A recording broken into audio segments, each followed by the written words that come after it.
In this video, we're going to go over how you can pre-assign breakout groups for your Zoom session.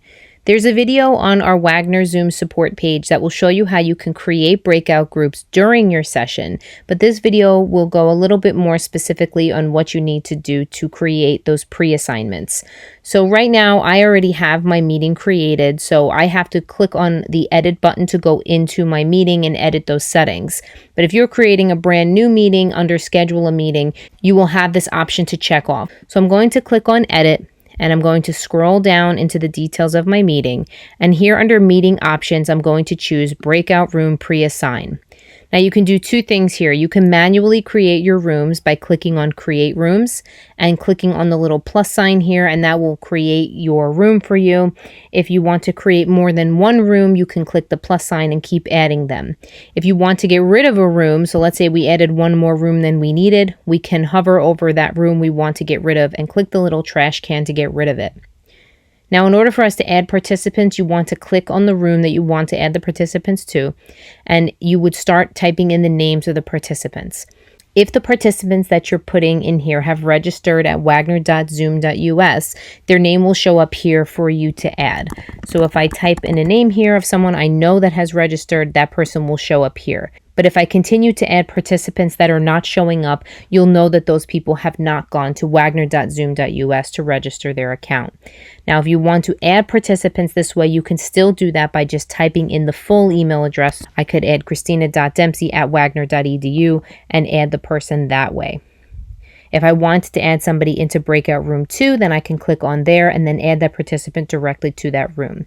Now, I just want to delete these because what I'm going to do is show you the alternative way, which is to import your people in from a CSV. So we're going to press cancel, and we're going to keep breakout room pre-assigned checked off. Click on import from CSV, and it's asking us to either drag and drop a CSV file or browse for one that we already have made, or download the template. If you haven't made yours yet, I would recommend downloading the template so you know that it's in the format that is acceptable for Zoom, and you can just plug in the information that you need to plug in. Now, if I were to click on my CSV file that I already have so you can see what that looks like, I can click on my file here, and it looks like this. I've given the name in here, the room name, and the email addresses of my participants. So I'm going to click out of this. I just wanted to show you what that looked like. And I want to drag and drop this breakout group into here. Now you'll see automatically it not only put the rooms that I had put in there, but it also put the names in there, and it also did this with room 2 as well. Now it's important to mention here that if you are planning on using the breakout room pre-assignments, that the participants that are joining your session need to be joining the session under the email address that you have put into the pre-assignment. If they're joining it using another account or they're not logged into the correct account, the pre-assignment will not recognize their email address and they won't be added into a group.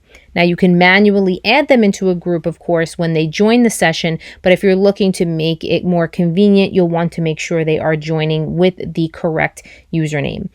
If they are a Wagner student, they have a Zoom account that they can activate. If they haven't done that, they can go to wagner.zoom.us, and there's also a video on the student support page that will show them how they can do that. But they also want to make sure that they're signed into the Zoom client here at the top. If they click on their thumbnail at the top, they'll see their account here. And again, if they're not logged in correctly, there is a video that will show them how to do it. This is really important for them to be logged in correctly, or your pre-assignment will not work. So once you have seen your assignment here and everything looks the way that it does, you're going to click on save, and then it'll say you have 2 breakout rooms pre-assigned, and then you're going to click on save once again. And now when you go to start this meeting and the students start coming into the session, they will start filling into those breakout rooms. So if you were to get there before them and you clicked on the breakout room assignment, you wouldn't see anyone in there, but don't get nervous. It's only because they haven't joined the actual session yet. So once the session actually begins and everybody is logged in with their account, they'll be able to show up in that breakout room session where you could then open the rooms and carry on the way you normally would.